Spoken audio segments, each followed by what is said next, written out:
आंतरिक ऊर्जा किसी गैस के अणुओं की गतिज ऊर्जा तथा स्थितिज ऊर्जा का योग इसकी आंतरिक ऊर्जा कहलाती है।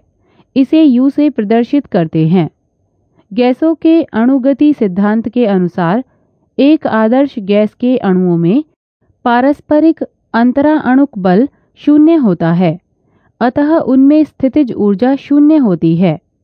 इस प्रकार एक आदर्श गैस की आंतरिक ऊर्जा उसके अणुओं की गतिज ऊर्जा होती है, जो कि केवल ताप पर निर्भर करती है। ऊष्मागतिकी का प्रथम नियम। ऊष्मागतिकी का प्रथम नियम ऊर्जा संरक्षण के नियम पर आधारित है, अर्थात किसी निकाय में न तो ऊर्जा उत्पन्न की जा सकती है और न ही नष्ट की जा सकती है।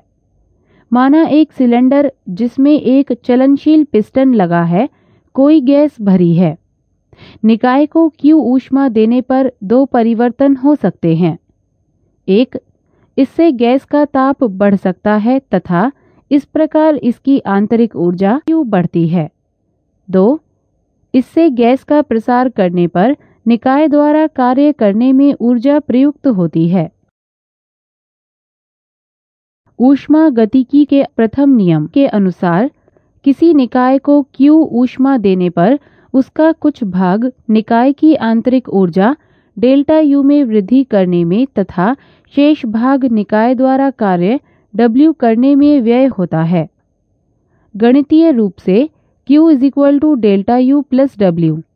यदि किसी निकाय को ऊष्मा दी जाती है तो Q धनात्मक होता है तथा यदि निकाय से ऊष्मा ली जाती है तो Q ऋणात्मक होता है।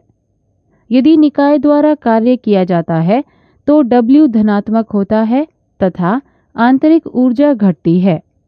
यदि निकाय पर कार्य किया जाता है तो W ऋणात्मक होता है तथा आंतरिक ऊर्जा बढ़ती है। Delta U = Q - W।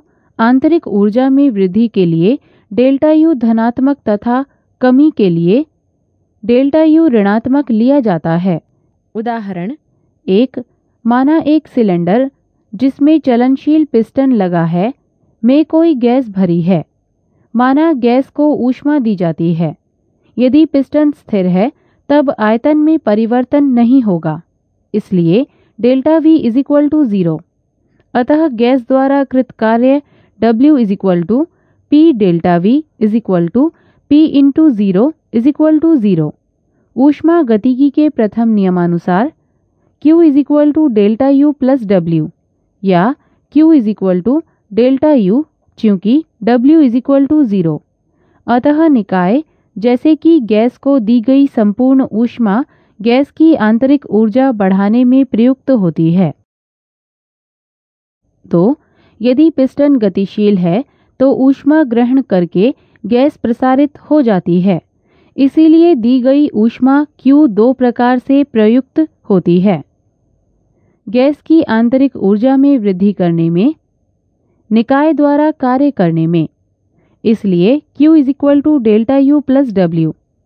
Q तथा W के मान प्रारंभिक अवस्था से अंतिम अवस्था तक जाने में निकाय द्वारा तय किए गए पथ पर निर्भर करते हैं, परंतु डेल्टा U का मान पथ पर निर्भर नहीं करता। यह केवल प्रारंभिक तथा अंतिम अवस्थाओं पर ही निर्भर करता है। 3. विलगित निकाय के लिए अवशोषित या निष्कासित ऊष्मा शून्य होती है तथा कृत कार्य भी शून्य होता है। इसलिए 0 = डेल्टा U + 0 या डेल्टा U = 0। अतः विलगित निकाय की आंतरिक ऊर्जा अपरिवर्तित रहती है। 4.